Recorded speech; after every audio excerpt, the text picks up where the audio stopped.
Norm is brought to you by Winning at Home. I'm Steve Norman. Welcome to the new norm. So I'm not sure when you're going to be hearing this, but yesterday the NFL regular season wrapped up, and my Detroit Lions ended the season 9-8. They got the same number of wins as the Green Bay Packers. But because the Green Bay Packers have a tie, they're 9-7-1, they will be advancing to the playoffs, and the Lions will not. Ties are the worst because we don't know who won. I'm somebody who's pretty competitive. I love to watch my kids compete. If there is a tie at the end of regulation, I want it to go into overtime so we know who the winner of that particular game was. And yet, my daughter thinks differently than I did. When our oldest, Grace, was 5, she was playing rec soccer. And I remember one day where she said to us on the way home from a game, "I just wish that every game would end in a tie, then nobody would ever lose." I love her perspective because if you think that way, then ties aren't the worst thing. Ties are a good thing.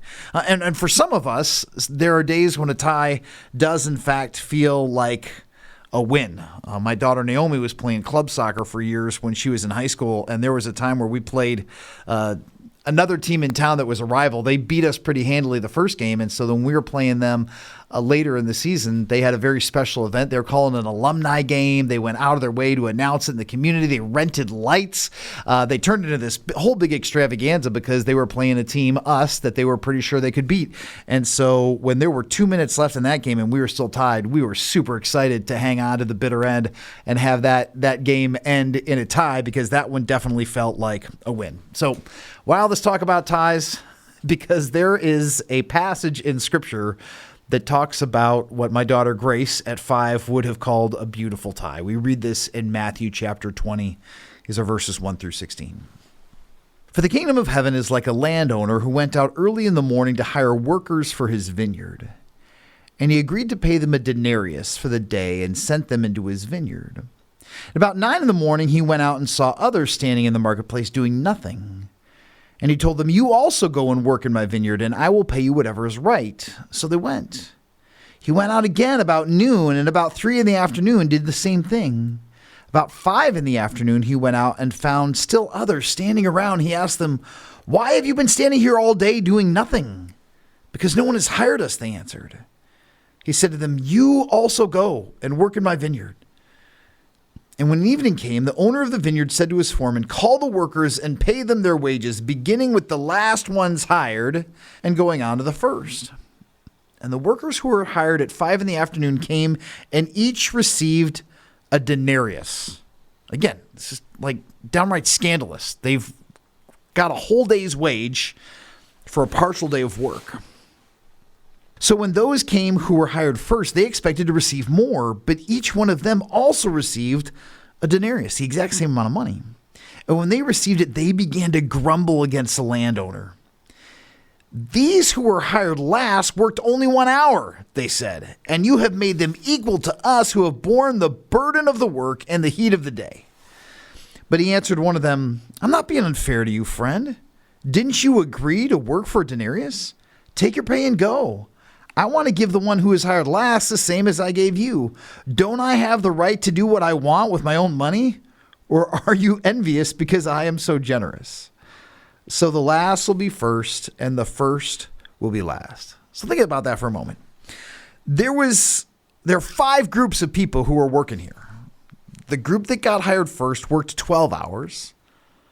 The group who got hired second worked 9. The third group worked 6, the fourth group worked 3, and the fifth group worked for 1 hour. But everybody got a denarius. It would be like the equivalent of a full day's wage here. Just for argument's sake, let's call it $250. Can you imagine being there for payday?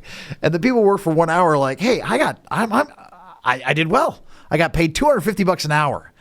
And the group who worked first are like, "Man, we're gonna make $2,000 today." At that rate. But the math didn't iron out. And it was almost as like the foreman said, "You get a denarius, you get a denarius, you get a denarius, everybody gets a denarius," which is great news if you worked an hour and really maddening if you worked 12. And if this passage is anything, it reminds us that life is not fair. In her book, Hallelujah Anyway, Anne Lamott says, "Fair is where the ponies are." But we teach our kids life's not fair, and that's hard. But God's not fair either. And maybe that's great. I remember hearing a speaker by the name of Jerry Sitzer. He wrote a book called A Grace Disguised, and he tells a heartbreaking story about how his family was on a road trip. He was with his wife, his kids, and his mother. They were traveling out west when a drunk driver crossed the center line, collided with their vehicle, and he lost his mother, his wife, and his daughter all on the same day. And he said, I asked the question why a lot, and I lamented that tragedy a lot, and I reminded myself and was reminded by others that I didn't deserve this. I didn't deserve the tragedy and the heartbreak and the loss that I got. And he said, but the more I thought about it, there was something else that I didn't deserve either. I didn't deserve a great mom. I didn't deserve an amazing wife. I didn't deserve a beautiful daughter. There was nothing that I had done to earn, win, or deserve the beautiful gifts that God has given me. And no, it wasn't fair to have lost them. But you could also argue that on the flip side, it wasn't fair to have had them in the first place. I didn't do anything to merit their presence in my life. But I don't know about you, but I am way more comfortable with a system that operates like a meritocracy, a system where everyone gets what they deserve, either good or bad. But when we read this passage, we got to ask ourselves this question: is that what I really want?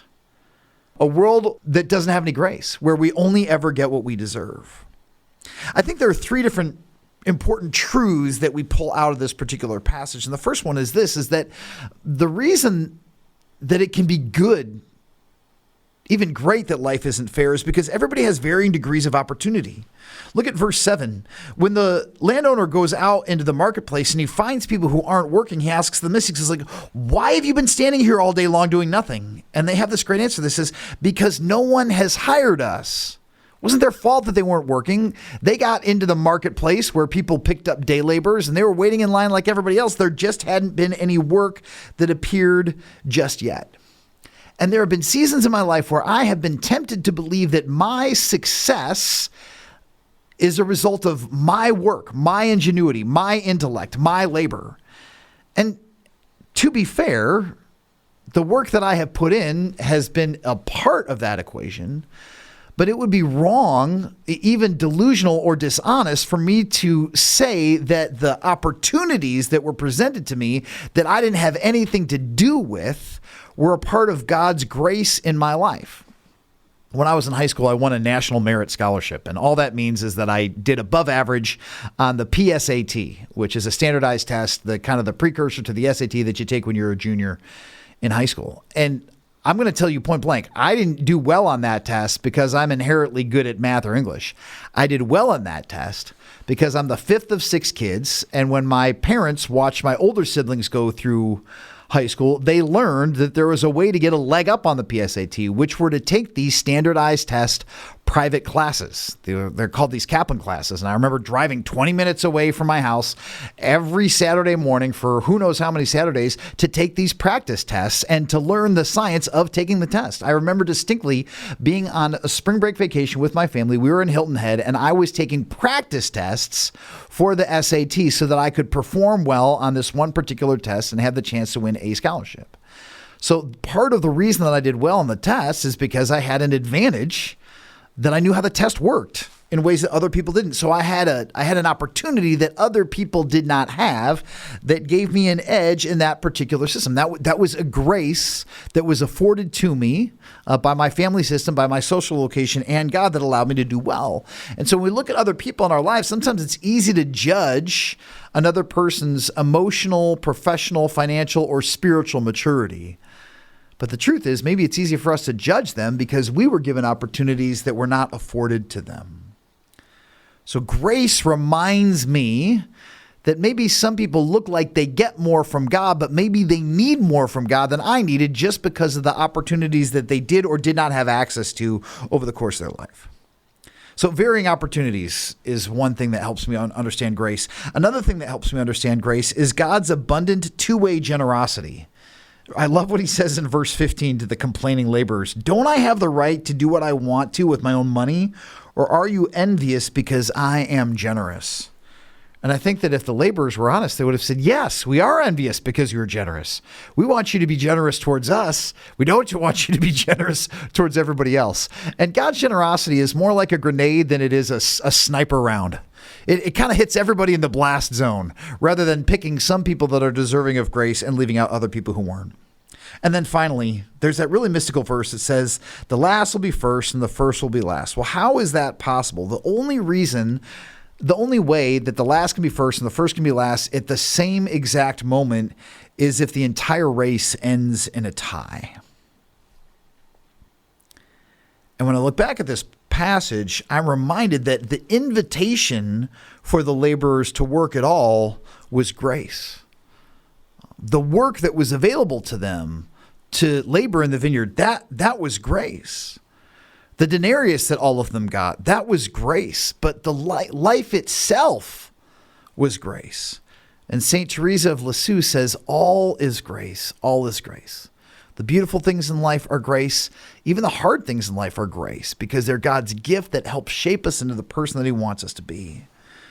And I would contend that the most sneaky heresy that creeps into American Christianity is this concept of salvation by works, that if I work hard enough, that I can win or earn or deserve blessings from God. But this passage reminds us that the blessings come as an extension of God's character, not as a way to honor our labor or our work. Life isn't fair, and maybe, just maybe, that's very good news.